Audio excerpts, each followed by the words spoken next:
All right. Hello, everybody. Welcome to the Trek Fireside Chat.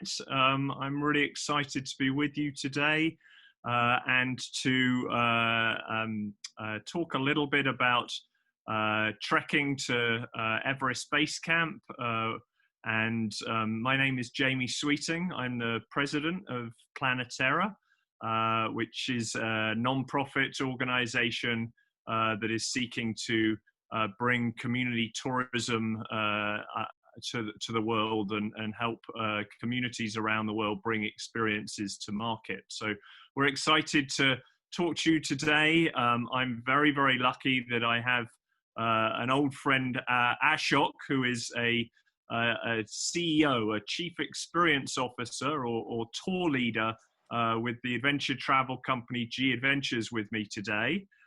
Thank you for joining all the way from Nepal, Ashok. Perhaps you could let our audience know a little bit about yourself. Hi, namaste. My name is Ashok Amatis. I'm from Nepal. I live very near from Kathmandu. I work for G Adventures as a CEO since 2007. I lead groups, various part of Nepal, mostly to Everest Base Camp from Nepal side, and also I lead group from Tibet side to Everest Base Camp as well. I'm very happy to working with G. Fantastic. Thanks for joining us, Ashok. So as many of our supporters are gearing up and fundraising to do our virtual trek to Everest Base Camp, we're very, very lucky to have Ashok, who I believe if you include both the Nepal side and the Tibet side, he's climbed to Everest Base Camp some 100 times. Is that right, Ashok? Or you won't tell us because you never actually counted. Is that right?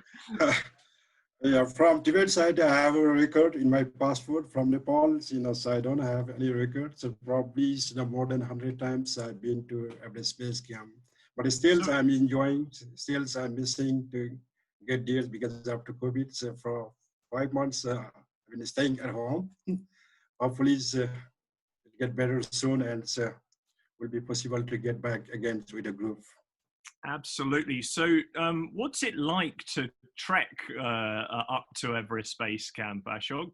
Tell some of our listeners and viewers a little bit about what they can expect when they do this trek in real life.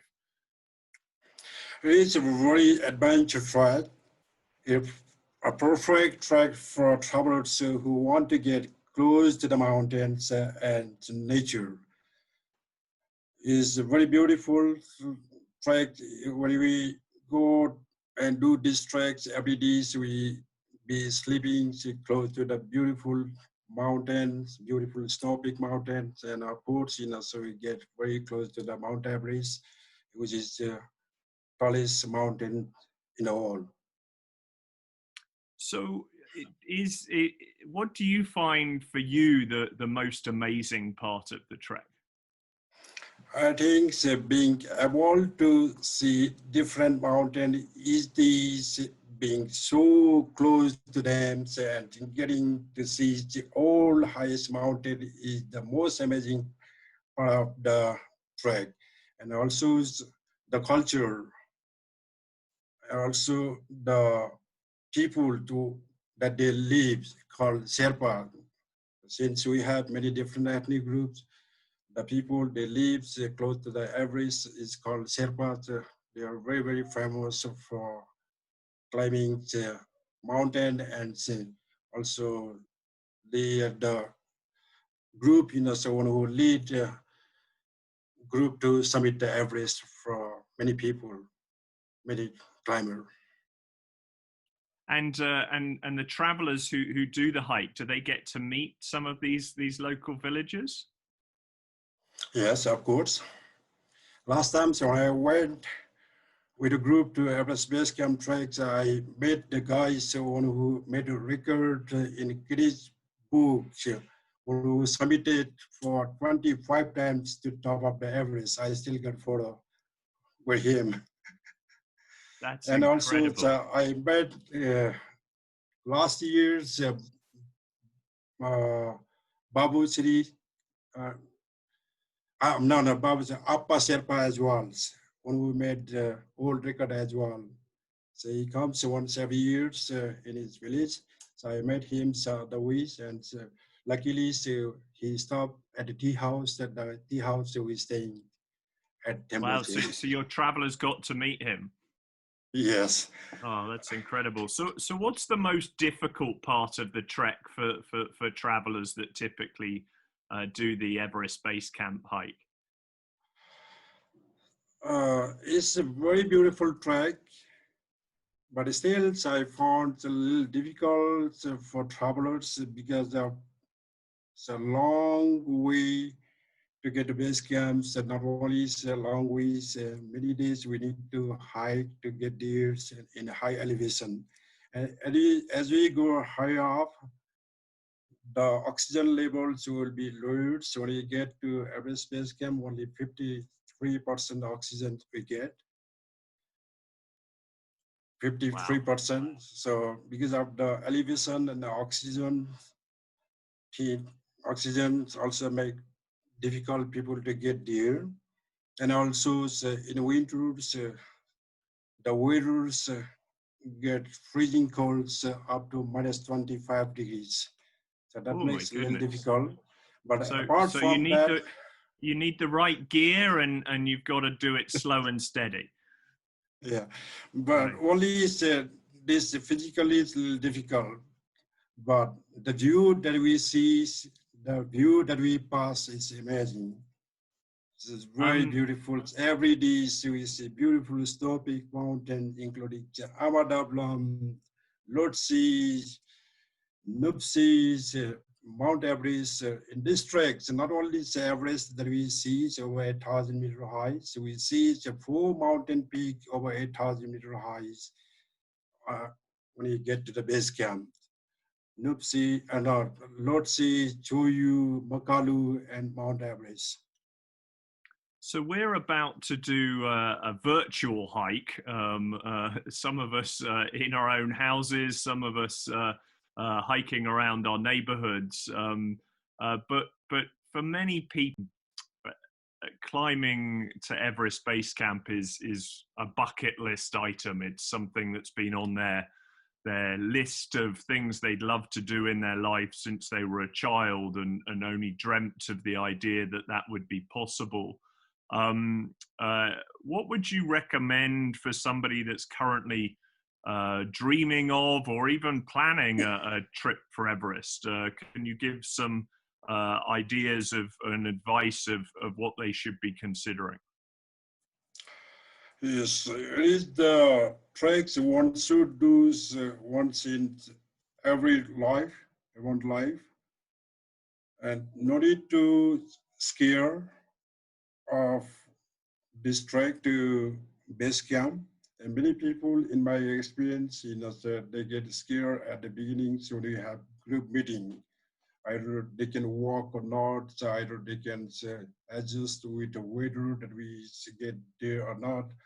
But things like that, so even travelers are not well experienced of walking in the mountains, even they are not walking at home due to the busy life.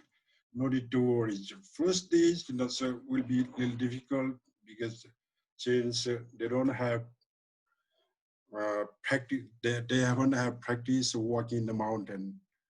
So first days will be a little difficult. They feel. Second days still they feel difficult. From third days they start to get used to like playing soccer. In my life, I have met many trekkers, one who never had experience of walking in the mountain, but still they all got to the base camp. Oh, that's incredible. Now so I'm told, Ashok, that you might be able to share some of your favorite pictures of Everest and trekking to the base camp. I have many photos, many pictures. I don't know how to share. In this laptop, I have got this photo. So I have group photos that they enjoying at the base camps, and of course, this uh, suffered a lot. Some of them, to get deers, but after so we get deers, they forget everything. Yeah, it must be just such a monumental experience to get Yeah, to the to to walk and suddenly see there in front of you that you've made it. It must be, and what a joy for you to bring that experience to so many, thousands of travelers over your career. It must be a special moment for you as well when you get to show yeah, them that. yeah. Each time I lead groups, each time I see all the group members at the base camps and see them enjoying taking photos and sharing their experience to their friends. So I that makes me feel more happier than that I see them enjoying at the base camp. That's fantastic. Now, I just saw your wife behind you, and when you're not traveling, you are when you're at home. Your wife helps run the Panati Community Homestay, which is a partner of Planeterra's. Can you tell us a little bit about the impact that the community homestay program has had on your community? So I'm very happy with this community homestays. I'm very happy to introduce. I'm very happy Planeterra helping this community homestay to promote. Afterwards, women involved in this community homestays, the women are becoming more self-dependent, more aware about sanitation, people in the communities looking differently with more respect to this woman. Not only that, they're learning many good things. Suppose before they involved in this community homestays, if they are cleaning up their house once every year for a festival, but now they cleaning up every day. It means not only travelers get they clean, they are the ones so they stay 365 days at home. So they also get so clean house and they're learning so how to make hygiene food as well. And also before, so when we started this community homestays, they don't have Western toilet and they don't have the hot shower, solar heating shower facilities at their homes. And now so almost everyone have got these facilities, which is good for their families and also good for whole family to stay in a clean house. Not only just they becoming self-dependent and they are good in sanitation and by watching those women in the communities, also women, other people also, other people's life also getting changed as well. Because not only these running their homestays, I also told them to involve in sanitation, clean up around the street. So once every month, before they participate, they organize cleaning up the street. It means whole community getting benefit with this and so learning so reducing plastic in the street as well.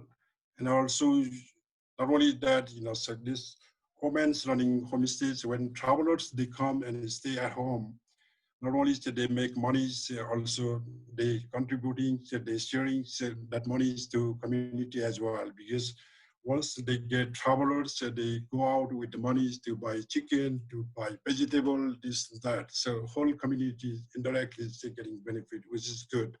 And the whole community learning good things as well. So I've been very blessed and been welcomed into Ashok's home and to visit the homestay program, and I can tell everybody watching what an incredible experience and just utter joy it was to spend time in the Panoti community, and just to see the pride of people wanting to share their village and their history and culture. I know that Ashok is very proud of his job with G Adventures, very proud of his wife and the work at Panoti Community Homestay. But I know, Ashok, that you're most proud of your daughter, and she must be all grown up now, right? She's not a little kid anymore. This all because of the G. So because because of the G, because so I work for G's. I earn good money, so that all monies I invest for families. With that money, Amy is getting good education. How she's standing now, so, so because of so G. If I'm not working with the G, so maybe I won't be able to afford some money to send that good school and to make her to that is a good girl. And I think it's got a little to do with some amazing parents as well. But I wanted to share a personal story as we wrap this up, is that I was in Nepal, sadly, when my father passed away, and I was with Ashok, and he just was so kind and generous in looking after me, and he went with me to the market, and we got some prayer flags, and he took them with him on his next hike on the Everest Base Camp hike, and I just wondered, Ashok, if you could share to the audience what the symbolism of, I mean, there's a lot of spirituality with hiking to Everest Base Camp and with the prayer flags, etc. I wondered if you would share a little bit what that means to the people of Nepal. So, especially the people, they hang prayer flag at the high mountains, not only to the base camps. Any mountain they hike up, any mountain they go high up. So they try to hang the prayer flag. The things, if they hang at the top of the hill, that bring good luck to their families. And also, they believe that that prayer flags spread the Buddhism all over the world, and it helped to purify the air, because each time the wind get hit the prayer flag, it fluctuates and it help to clean the air. And sometimes people also, they believe, if they hang the prayer flags at the top of the mountains where we get lots of wind, with written name of the people that the people passed away already. So they believe it brings a peace in heaven for departed soul. Actually, this is the Tibetan culture. Tibetan peoples also, they hang prayer flags they hang prayer flag at the top of the hills near the monasteries. So with their, this is family name, is them they visit, and also they make a file of rock in name of their this is family as well, to have peace in heaven for their families and departed soul. And I also believe as well. So I'm very happy that I have carried the prayer flag with the names all the way to base camps. I'm very happy to support at the prayer flags at the base camps. Not only me, so many people that you see, so hanging prayer flag with the names. Also, some people you see also see living the photo of the families who pass away, to have a peace in heaven for departed soul.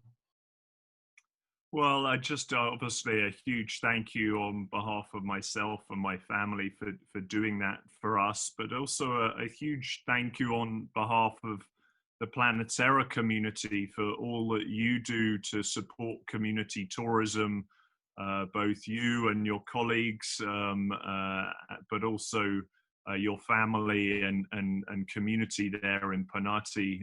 It's very inspiring. It's what gets us up in the morning to do the work that we do. So just incredibly grateful to have your wisdom and your support in sharing a little bit about what the magic of traveling to Everest Base Camp is. Do you have any final words for us, Ashok? Thank you very much, Jamie, for letting me to include in this fundraising.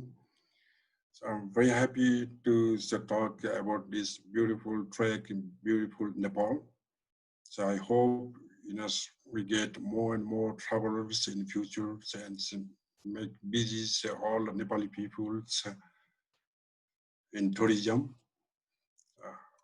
Well, thank you so much to our audience. So thank you so much and goodbye.